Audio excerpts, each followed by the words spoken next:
அனைவருக்கும் வணக்கம். துலாம் ராசினியர்களுக்கு இன்று முதல் சனி பகவான் எழுதும் தலைவிதி. இவை உங்களுடைய வாழ்வில் நடந்தே தீரும், யாராலும் தடுக்க இயலாது. அந்த வகையில் துலாம் ராசினியர்களுக்கு இந்த சனி பகவானுடைய வக்ர பயிற்சி நிகழக்கூடிய தருணங்கள்ல என்ன மாதிரியான நன்மைகள் எல்லாம் ஏற்பட இருக்கு, கிரக நிலைகளில் ரீதியாக அமையிருக்கும் சாதகங்கள் என்ன, பாதகங்கள் என்ன, மேலும் என்ன மாதிரியான நன்மைகள் எல்லாம் உங்களுடைய வாழ்வில் ஏற்பட இருக்கு. குறிப்பு தருணங்கள்ல கிரகங்களுடைய சஞ்சார நிலைகள் என்ன என்று பார்க்கும்போது, மிதுனத்தில் குரு பகவானும், கடகத்தில் சிம்மத்தில் சுக்கிரனும் கேதுவும், அதே போல் கன்னி ராசியில் சூரியனும் புதனும், துலாம் ராசியில் செவ்வாயும், கும்பத்தில் சனி வக்ரகதியிலும் ராகு இணைந்து சஞ்சரிக்கிறாங்க. இந்த கிரகங்களுடைய சஞ்சார நிலைகளின் காரணமாக துலாம் ராசினியர்களுடைய வாழ்வில் இந்த சனி பகவானுடைய வக்ரகதி நிகழக்கூடிய இத்தருணங்கள் குடும்ப சூழ்நிலை ரீதியாக உத்தியோகம், தொழில், வியாபாரம், கலைத்துறை, அரசியல் துறை, மாணவ மாணவிகள், விவசாய துறையினர், பெண்மணிகள் என அனைவருக்குமே என்ன மாதிரியான நன்மைகள் எல்லாம் ஏற்பட இருக்கு என்பது குறித்தான முழுமையான பதிவு தான்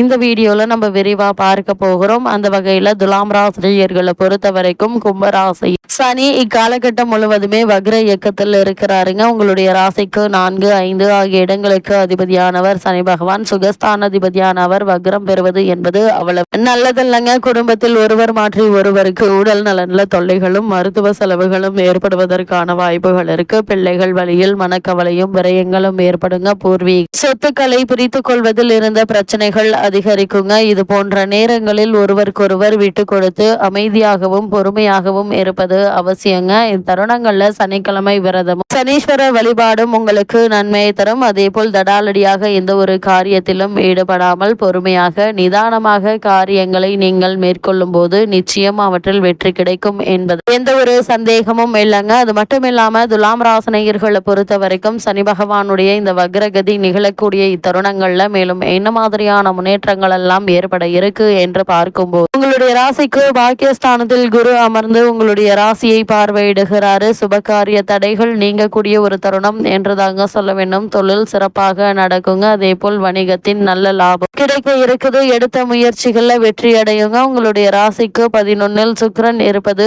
அற்புதமான ஒரு அமைப்பு என்று தாங்க சொல்ல வேண்டும். பணப்புழக்கம் அதிகரிக்கும். சிலருக்கு தசாபுக்தி ஒத்துழைத்தால் பதவி உயர்வு, ஊதிய உயர்வும் கிடைப்பதற்கான சாத்தியக்கூறுகள் நிறைந்த ஒரு தருணமா தான் இக்காலகட்டம் அமைய இருக்குதுங்க. அரசு வேலைக்கு முயற்சித்தவர்களுக்கு வாய்ப்புகள் உண்டு. பொது வாழ்வில் உள்ளவர்களுக்கு புதிய பொறுப்பு கிடைக்க இருக்குதுங்க. கலைஞர்களுக்கு லாபம் வரும். அதே போல துலாம் ராசினியர்களை பொறுத்த வரைக்கும் ஆதாயம் தரும் ஒப்பந்தங்கள் அமையுங்க. ராசியில் செவ்வாய் புதனோடு அமர்ந்திருப்பதால அண்ணன் தம்பி உறவு முறைகள் சுமூகமாக இருக்குங்க. இவ்வளவு நாட்களாக பூர்வீக சொத்து சம்பந்தமாகவோ அல்லது மற்ற காரணங்களுக்காகவோ அண்ணன் தம்பிக்குள் இருந்த பிரச்சனைகள் நீங்கி நல்ல ஒரு முன்னேற்றம் ஏற்பட இருக்கு. பழைய நகைகளை போட்டுவிட்டு புதிய நகைகளை வாங்கும் ஆர்வம் அதிகரிக்குங்க. வெளியூர் பயணங்களால் உங்களுக்கு ஆதாயம் உண்டு என்பதை கிரக நிலைகள் மீண்டும் மீண்டும் தெளிவுபடுத்துதுங்க. துலாம் ராசினியர்களை பொறுத்தவரை செவ்வாய் உங்களுடைய ராசிக்கு சப்தமஸ்தானத்தை பார்வையிடுவதால் கணவன் மனைவி ஆரோக்கியத்தில் சற்று கவனம் தேவை. சிறு உடல் உபாதை என்றாலும் கூட உடனே மருத்துவரிடம் அணுகி அதற்கான சிகிச்சை பெறுவது நல்லதுங்க. அதே போல இயந்திரங்கள் வாகனங்கள் பழுது படலாங்க. அதனால இயந்திரங்களாக இருந்தாலும் சரி, வாகனங்களாக இருந்தாலும் சரி பராமரித்து வைத்துக் கொள்வது நல்லது. துலாம் ராசினியர்களுக்கு இத்தருணங்கள்ல ஜீரண கோளாறுகள் ஏற்பட உங்களுடைய ராசிக்கு 5ஆம் இடத்தில் சனி ராகு இணைந்திருப்பதால் பிள்ளைகள் விஷயத்தில் கவனம் தேவைங்க. எடுத்தோம் கவுத்தோம் என்று தடாலடியாக எந்த ஒரு காரியத்தை மேற்கொள்ளாமல் கவனத்தோடு பிள்ளைகள் விஷயத்தை கையாள்வது அவசியம். உங்களுடைய ராசிக்கு 12 சூரியன் இருப்பதால் அலைச்சலை குறைத்து கொள்ள வேண்டும் என்பதை கிரக நிலைகள் மீண்டும் மீண்டும் உங்களுக்கு அறிவுறுத்து. துலாம் ராசினியர்களை பொறுத்த வரைக்கும் இக்காலகட்ட கிரக நிலைகளை ஆராய்ந்து பார்க்கும் போது இத்தருணங்கள்ல உங்களுடைய ராசிநாதன் சுக்கிரன் லாபஸ்தானத்தில் சஞ்சரிக்கிறார். அதே நேரம் விரயஸ்தானாதிபதி புதன் விரயஸ்தானத்திலேயே சஞ்சரிக்கிறாருங்க. எனவே வருமானம் என்பது திருப்திகரமாக இருந்தாலும் விரயங்கள் என்பது சற்று கூடுதலாக தாங்க இருக்கும். அதிக பயணங்களால் அலைச்சலும் மன அமைதி குறைவும் ஏற்படலாம். உழைப்புக்கேற்ற பலன் கிடைக்காத நேரம் இது என்று தாங்க சொல்ல வேண்டும். குருவினுடைய பார்வை உங்களுடைய ராசியில் பதிவதால் காரியங்கள் கடைசி நேரத்தில் கைகூடிவிடும் என்பதை கிரகநிலைகள் தெளிவுபடுத்துது. என்றாலும் அதுவரை மனக்குழப்பம் அதிகரிக்குங்க. தன்னம்பிக்கையை நீங்கள் தளர விட வேண்டாம் என்பதை கிரகநிலைகள் மீண்டும் மீண்டும் அறிவுறுத்துதுங்க. எடுத்தோம் கௌத்தம் என தடாலடியாக எந்த ஒரு காரியத்தில் ஈடுபடாமல் பொறுமையாக ஒரு செயலை செய்யும் போது நிச்சயம் உங்களுக்கு வெற்றி கிடைக்குங்க. துலாம் ராசினியர்களை பொறுத்த வரைக்கும் உங்களுடைய ஜென்ம ராசியில் புதன் பகவான் கூடிய விரைவில் பயிற்சியாகி அங்கு சஞ்சரிக்க இருக்கார். உங்களுடைய ராசிக்கு 9, 12 ஆகிய இடங்களுக்கு அதிபதியானவர் புதன். பாக்கியஸ்தானம்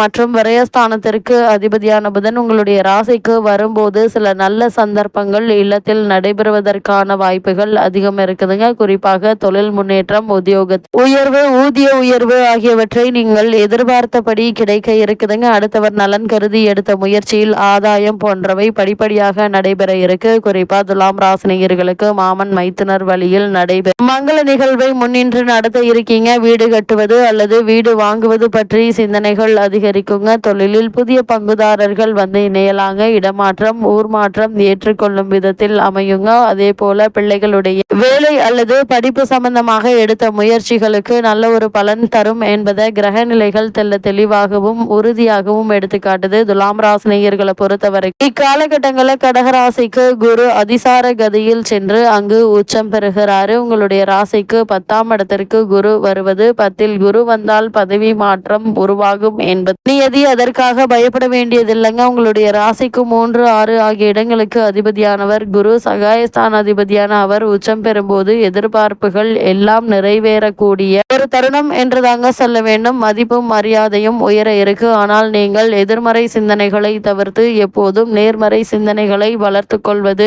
நல்லது. துலாம் ராசினியர்களை பொறுத்த வரைக்கும் இந்த சனி பகவானுடைய வக்ர கதியின் போது குருவினுடைய பார்வை பலத்தால் குடும்ப முன்னேற்றம் திருப்திகரமாக இருக்குங்க. கொடுக்கல் வாங்கல் சரளமாக அமையும். குடும்பத்தில் நீண்ட நாட்களாக நடைபெறாத சுப காரியங்கள் இப்போது படிப்படியாக நடைபெறுவதற்கான வாய்ப்புகள் அதிகம் இருக்குதுங்க. தாய் வழி ஆதரவு உண்டு. உத்தியோகத்தில் நீங்கள் எதிர்பார்த்த மாற்றம் வராவிட்டாலும் அந்த மாற்றம் நல்ல மாற்றமாகவே அமையுங்க. கூட்டு முயற்சியில் இருந்து விடுபட்டு தனித்து இயங்க வேண்டும் என்று நினைப்பீங்க. அந்த எண்ணமும் ஈடேறக்கூடிய ஒரு தருணம் என்று தாங்க சொல்ல வேண்டும். அதே போல் வியாபாரத்தில் வாடிக்கையாளர்களுடைய எண்ணிக்கை அதிகரிக்க இருக்குதுங்க. குறிப்பா சுக்கிர பகவானை பொறுத்த வரைக்கும் தற்போது நீச்சம் பெற்று சஞ்சரிக்க இருக்கிறார். அதாவது கன்னிராசிக்கு செல்லும் சுக்கிரன் நீச்சம் பெறுகிறார். உங்களுடைய ராசிநாதன் வலிமை இழக்கும் இந்த நேரம் எல்லாம் வகையிலும் கவனமாக செயல்பட வேண்டுங்க. மனக்லேசம் தரும் தகவல் அடிக்கடி வந்து கொண்டே இருக்குங்க. உடல் ஆரோக்கிய தொல்லைகளும் மருத்துவ செலவுகளும் உண்டு. பெண்வழி பிரச்சனைகளும் அலைமோதுங்க. பிறருக்கு பண பொறுப்புகள் சொல்லுவதன் மூலம் பிரச்சனைகளை சந்திக்க நேரிடும். உத்தியோகத்தில் உயரதிகாரிகளுடைய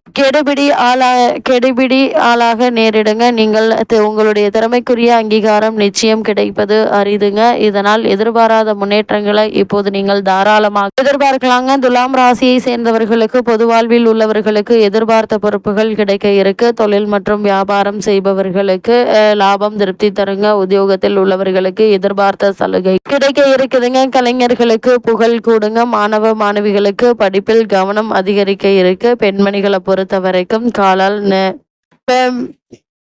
மாணவ மாணவிகளை பொறுத்த வரைக்கும் படிப்பில் அதிக கவனம் தேவைங்க. அது மட்டும் இல்லாம பெண் பிள்ளைகளால் விரயம் உண்டு. அதே போல இத்தருணங்கள்ல மகிழ்ச்சியான தகவல்கள் வந்து சேருங்க. அதுவரை நீங்கள் பொறுமையாகவும் நிதானமாக இருப்பது அவசியங்க. இத்தருணங்கள்ல கிரக நிலைகளின் ரீதியாக கூறப்படும் பரிகாரம் என்ன என்று பார்க்கும்போது சனிக்கிழமை தோறும் சனி பகவானுக்கு எண்ணெய் தீபம் ஏற்றி வைத்து வழிபடுங்க. எண்ணற்ற நன்மைகள் உங்களுடைய வாழ்வில் ஏற்படும் என்பதை கிரக நிலைகள் உறுதியளிக்குது.